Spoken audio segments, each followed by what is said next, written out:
கிருபையாய் என்னை நடத்தி செல்லும் தயவாய் என்னை காத்து கொள்ளும் அன்பாய் என்னை அணைக்கும் ஆத்மநேசரே.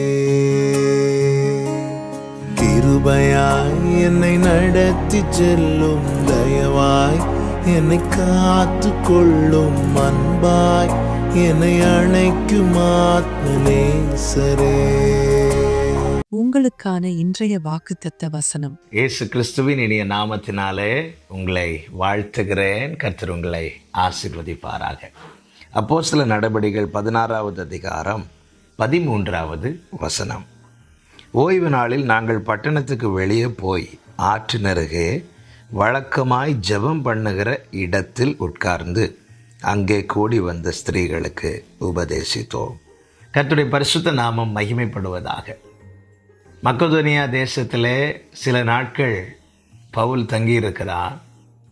அப்படி தங்கியிருந்த நாட்களிலே அவர் ஜெபிப்பதற்காய் ஒரு இடத்தை பார்த்து வைத்திருப்பதை குறித்து அருமையாய் இந்த வசனம் நமக்கு காண்பித்து தருகிறது. வழக்கமாய் ஜெபம் பண்ணுகிற இடத்தில் உட்கார்ந்து என்று சொல்லப்பட்டிருக்கிறது. ஆவியானவருடைய வழிநடத்துதலின்படி மக்கெதோனியா நாட்டுக்கு வருகிறார். அங்கே அநேக நாள் தங்கியிருக்கவில்லை, சில நாட்கள் தான். 12வது வசனத்தில் சொல்லப்பட்டிருக்கிறது, அந்த பட்டணத்தில் சில நாள் தங்கியிருந்தோம். அப்படி கொஞ்ச நாள் தங்கியிருக்கிற அந்த நாட்களில் கூட அவர் ஜெபிப்பதற்கான ஒரு இடத்தை கண்டுபிடிக்கிறார். எங்கே இருந்து ஜெபித்தால் என்னுடைய ஜெபத்துக்கு தடை வராது, எங்கே இருந்து ஜெபித்தால் என்னால் ஃப்ரீயாக ஜெபிக்க முடியும், அப்படி ஒரு இடத்தை அவர் பார்த்து வைக்கிறார். பார்த்து வைத்து அந்த இடத்திலே அவர் வழக்கமாய் உட்கார்ந்து ஜெபிக்கிறார். என்னை கேட்குற அன்பு சகோதரா சகோதரி, நாம் ஜெபத்திற்கு எந்த அளவுக்கு முக்கியத்துவம் கொடுக்கிறோம் என்பதை சிந்தித்து பார்க்க வேண்டும். ஜெபிப்பதற்கான ஒரு இடத்தை கண்டிப்பாக நாம் வைத்திருக்க வேண்டும். அந்த இடத்தை நாம் விக்கிரகமாக்கக்கூடாது. அநேகர் இதை தவறாய் புரிந்து கொள்வதுண்டு. இந்த இடத்திலிருந்து ஜெபம் பண்ணால் தான் கர்த்தர் கேட்பார் என்று. இது அப்படி அல்ல. ஏன் இப்படி சொல்லப்படுகிறது என்றால், ஆமேன், எனக்கு எங்கிருந்து ஜெபம் பண்ணால் எனக்கு தடை வராதோ அந்த இடத்தை நான் தெரிந்தெடுக்க வேண்டியது அவசியமாக இருக்கிறது. ஏனென்றால் ஜெபம் எனக்கு அவசியம். நான் ஜெபிக்க வேண்டியது மிகவும் அவசியமாக இருக்கிறது. ஆமேன். காலையில் எவ்வளவு சீக்கிரமாக எழுப்பி ஜெபிக்க முடியுமோ சிலர் அவ்வளவு சீக்கிரமாக எழுப்பி ஜெபிப்பாங்க. ஏன் அப்படி ஜெபிக்கிறாங்க? கொஞ்சம் லேட்டாக எழுப்பி ஜெபித்தா ஆண்டவர் கேட்க மாட்டாரா? அப்படி இல்லை. ஏனென்றால் கொஞ்சம் டைம் தாண்டி எழும்புனா வீட்டில் இருக்கிற எல்லாரும் எழும்பிடுவாங்க. அதுக்கப்புறம் மற்ற காரியங்கள் செய்ய வேண்டியிருக்கும். மற்றவர்களுக்கு அது ஒரு தொந்தரவாக இருக்கும், அல்லது மற்றவர்கள் வந்து தொந்தரவு பண்ணுவதற்கு அநேக வாய்ப்புகள் இருக்கிறது. எனவே எல்லாரும் தூங்கி கொண்டிருக்கும் போது, அதாவது எல்லாரும் எழும்புவதற்கு முன்னமே ஆண்டவராகிய இயேசு கிறிஸ்து அப்படித்தான் செய்தார். இருட்டோடு இருட்டாய் எழுந்து வனாந்தரமான ஒரு இடத்தில் போயிருந்து அங்கே ஜெபிக்கிறார். ஏன்? அவர் இருக்கிற இடத்துல இருந்து ஜெபித்தால் ஜெபம் கேட்கப்படாதா? ஆமாம். நீங்கள் ஏன் ஒரு இடத்தை தெரிந்தெடுக்க வேண்டும் என்றால், என்னுடைய ஜெபத்துக்கு எவ்விதத்திலும் தடை வந்து விடக்கூடாது. இன்று நாம் அநேக காரணங்களை காண்பித்து நாம் ஜெபிக்காமல் இருக்கிறோம். ஒன்றை நன்றாய் புரிந்து கொள்ளுங்கள்.